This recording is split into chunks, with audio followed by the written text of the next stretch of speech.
Future Eagle Preview is like a preview of what it's like going to UNT here on campus. You can meet admissions recruiters, future Eagles, and current Eagles to learn what college life is like for them right now. And I'm actually one of our Eagle ambassadors that gives tours right here on campus. But we're gonna explore our Hurley administration and do my favorite part of our tour, our Caw and Claw. 3, 2, 1, Caw! My favorite part of Future Eagle Preview is just being able to show people around campus.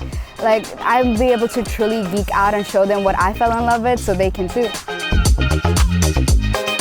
My number one advice for people coming out on tour with me, imagine yourself as already as a student here at UNT.